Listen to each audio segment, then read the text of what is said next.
आप भी लगातार नजर बनाए हुए होंगे, प्रदेश कार्य समिति की बैठक होती है, तमाम निर्णयों पर बात कही जाती है और कहीं ना कहीं इस बैठक में अपने ऊपर बात ना होकर कहीं ना कहीं दूसरों पर बात होती हुई ज्यादा नजर आती है। यानी कि आत्म मंथन तो नहीं होता है, लेकिन दूसरों पर चिंतन जरूर होता है प्रदेश कार्य समिति की बैठक में। और लगातार नसीहत भी दी जाती है, विपक्ष को दी जा रही है और कहीं ना कहीं अखिलेश यादव को भी प्रदेश अध्यक्ष की तरफ से नसीहत दी जाती है। आपको क्या लगता है, जिस तरीके से बीजेपी के अंदर, खासकर यूपी बीजेपी के अंदर स्थिति है, आप किस तरीके से देख रहे हैं? क्योंकि कहीं ना कहीं जो अंदर खाने जो सुगबुगाहट है, सूत्रों के हवाले से जो जानकारी आ रही है वो ये कि बहुत कुछ अच्छा नहीं है। यानी कि थोड़ा सा मनमुटाव भी कहीं ना कहीं अब अपनी आवाज बुलंद करता हुआ नजर आ रहा है। नीरज मेहरे जी।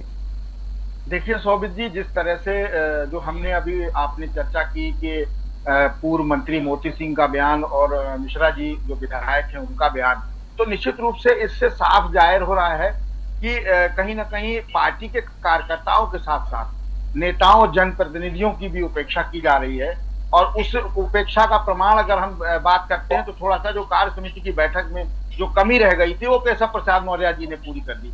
जिस तरह से अभी हाल में ही बयान आया है डॉक्टर संजय निषाद जी, जो उनके आपके सहयोगी भी हैं और कैबिनेट मंत्री भी हैं उत्तर प्रदेश सरकार में, कि उन्होंने केशव प्रसाद मौर्य डिप्टी सीएम से मुलाकात की और मुलाकात के दौरान उन्होंने ये कहा कि हम अफसरों से कह रहे हैं कि ये आदमी हमारे हैं और ये हमारे लोग हैं और इनका मकान अफसरों के जानबूझ के तोड़ा जा रहा है। तो कहीं ना कहीं ये भी जाहिर करता है कि आपके पार्टी के पदाधिकारियों, मंत्रियों और साथ साथ गठबंधन के जो लोग हैं उनके साथ भी उपेक्षा की जा रही है निश्चित रूप से।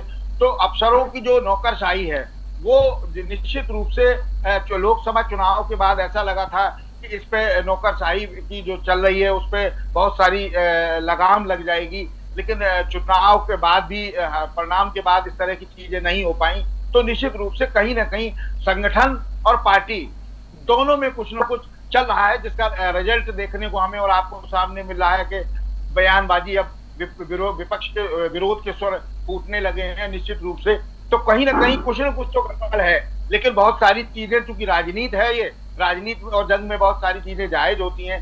बहुत सारी बातों को और भी देखना होगा। अगर भारतीय जनता पार्टी जैसा हमारे सहयोगी और मित्र भारतीय जनता पार्टी के प्रवक्ता ने बात कही कि निश्चित रूप से हम इस पर समीक्षा किए हैं और 10 की 10 सीटों पे जीतने का दावा कर रहे हैं, तो निश्चित रूप से पाठक जी बहुत बड़ी बात यह है कि उत्तर प्रदेश में जब आप चुनाव में जाएंगे तो आपको पुलिस भर्ती, उसके बाद आरओ, एआरओ और उसके बाद नीट जैसी परीक्षाओं के पेपर लीक होने पे भी जनता को जवाब देना होगा। जनता उस पर भी आपसे जवाब मांगेगी। तो बहुत सारी चीजों को आपको मैदान में उतरने से पहले देखना होगा। लेकिन निश्चित रूप से सरकार के पास समय है, इसमें कोई दो राय नहीं कि उत्तर प्रदेश के मुख्यमंत्री बहुत ईमानदार हैं, नेक हैं और अच्छे व्यक्ति हैं। और उनकी जो आज मेरा अपना मानना यह है कि जो आकलन है कि जो 33-35 सीटें भारतीय जनता पार्टी ने पाई हैं, तो निश्चित रूप से उत्तर प्रदेश में अच्छी कानून व्यवस्था के कारण ही ये पा पाई, नहीं भारतीय जनता पार्टी का बिल्कुल सफाया हो जाता। तो योगी आदित्यनाथ जी की जो कार्यशैली है निश्चित रूप से वो जनता उससे प्रभावित है। लेकिन अब कितनी कार्यशैली और कितनी चीजों को धरातल पे उतारने में कामयाबी इनको उत्तर प्रदेश सरकार को मिलती है कि उपचुनाव में देखने की बात होगी। जी पाठक जी। जी बिल्कुल।